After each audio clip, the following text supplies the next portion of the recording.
पंतप्रधान नरेंद्र मोदी यांनी पेट्रोल आणि डिझेलचा वापर कमी करण्याचे केलेल्या आवाहनाच्या निषेधार्थ राष्ट्रवादी काँग्रेस शरदचंद्र पवार पक्षाने ठाण्यात अनोखे आंदोलन केले. डॉक्टर जितेंद्र आव्हाड यांच्या उपस्थितीत गणेशवाडी ते ठाणे महानगरपालिका मुख्यालय असा बैलगाडी आणि टांग्यांचा मोर्चा काढण्यात आला. यावेळी डॉक्टर आव्हाड यांनी घोड्यावरून प्रवास करत केंद्र सरकारच्या धोरणांवर जोरदार टीका केली.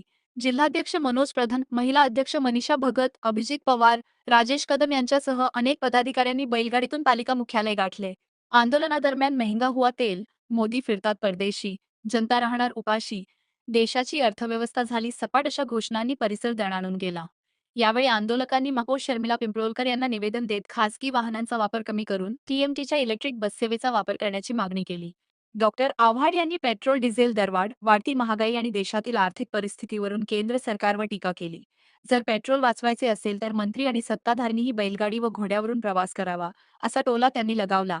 या आंदोलनात पक्षाचे अनेक पदाधिकारी आणि कार्यकर्ते सहभागी झाले होते. आजच्या देशाला संदेश आहे की या देशाची परिस्थिती काय पातळीवर आणून ठेवली आहे मोदी साहेबांनी. बंगालचं इलेक्शन होईस तर चूप बसले, त्याच्यानंतर सर्व नाटक सुरू झालेलं आहे. स्वतः परदेशी फिरायचं आणि लोकांनी इथे उपाशी राहायचं. एक प्रसिद्ध घोषणा आहे, वारे मोदी तेरा खेल, सस्ती दारू महंगा तेल. आज तेलाचे भाव गगनाला भिडलेत, काय नाही फरक पडत. इथे एकेका मंत्र्याच्या मागे 60 गाड्या फिरतायत. सगळा तमाशा करून टाकला देशाचा. गरिबाने मरा. मोदींच्या ताफ्यामध्ये, भाजपच्या ताफ्यामध्ये अनेक गाड्या फिरतात, मात्र पाहिलं बघा, त्या ताफ्याचा प्रश्न आहे. प्रश्न हा आहे, या देशाची परिस्थिती गेले वर्ष 2 वर्ष अशीच आहे आणि ही अजून ह्याच्यापेक्षा खाली जाणार आहे. परिस्थिती सुधारणार नाहीये. महाराष्ट्र देशामध्ये कधी नव्हे एवढी महागाई होणार आहे. चायना युद्धाच्या वेळेस लाल बहादूर शास्त्री यांच्या काळामध्ये जशी महागाई झाली होती आणि त्यावेळेच्या देशाच्या नागरिकांना जशी अमेरिकेला डुकरांना खायला घातलेली ज्वारी खायला लागत होती, तशी ज्वारी आणि बाजरी आपल्याला खायला मिळणार आहे.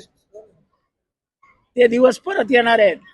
ट्रम्प आपल्याला मदत करणार नाही. ट्रम्प आपल्याला 30 डुकरांना खायला घातलेली ज्वारी, बाजरी, गहू ते आपल्याला पाठवणार आहे आणि परत दादागिरी पण करणार आहे. युद्धामुळे हा परिणाम झालेला आहे. मात्र पण आपल्याला कळायला नको कोणाची बाजू घ्यायला हवी.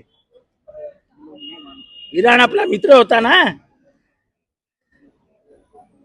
जे बोलतात ना की चलो जिहाद करेंगे म्हणून पेट्रोल जिहाद करा. आपल्या गाड्यांमध्ये पेट्रोल भरू नका. म्हणा गाड्यांमध्ये आणि फिरा घोड्या गाड्यांवरनं. अरे गरीबाला घोडा पण परवडणार नाही. त्याला खायला काय घालणार? त्याचे पैसे कुठून आणणार? गेल्या काही दिवसापासून महाराष्ट्रात सीएनजी साठी रांगा लागलेल्या आहेत. अहो, याच्या पुढे सगळ्यासाठी रांगा लागतील. याच्या पुढे रेशनच्या दुकानांसमोर सुद्धा रांगा लागतील. इतकी वाईट परिस्थिती या देशाची होणार आहे. स्वतः पवार साहेबांनी ट्विट करत पत्र दिले. राज ठाकरेंनी देखील. अहो, पण ही कुठली हुकुमशाही? रात्री यायचं नोटबंदी, रात्री यायचं सोने घेऊ नका, रात्री यायचं इंधन वापरू नका. अहो, तुम्हाला रात्रीच काय आठवतं? 7 नंतरच ना काय होतं माहित नाही. रात्री 7:30-8ला आता ते इंधन वापरू नका. आता ते बिचारे आमचे चंद्रकांत पाटील ते किती प्रेमाने केसाला तेल लावतात. तर त्यांनी काय करायचं सांगा बरं? आमचं ठीक आहे, आम्ही केसाला तेलच वापरत नाही. मात्र काटकसर आहे त्यांचं आव्हान. अरे कसलं काटकसर? एवढे वर्ष नाही झाली या देशामध्ये काटकसर. अचानक कसली काटकसर करताय? आता महापौरांनी परिवहन मध्ये फिरावं, गाडी पासपासून इथेच ठेवावी. आयुक्तांनी चालत यावं. कामं होणार नाही ना गाडीशिवाय, त्यांची कामं होऊ शकत नाही. हे मोदींनी सांगितलंय. मोदींचा आदेश मोठा का हे मोठे? मोदींनी सांगितलंय काटकसर करा. मग उपमहापौर, महापौर यांनी सगळ्यांनी चालत यावं. देशसेवेसाठी आलेत ना हे.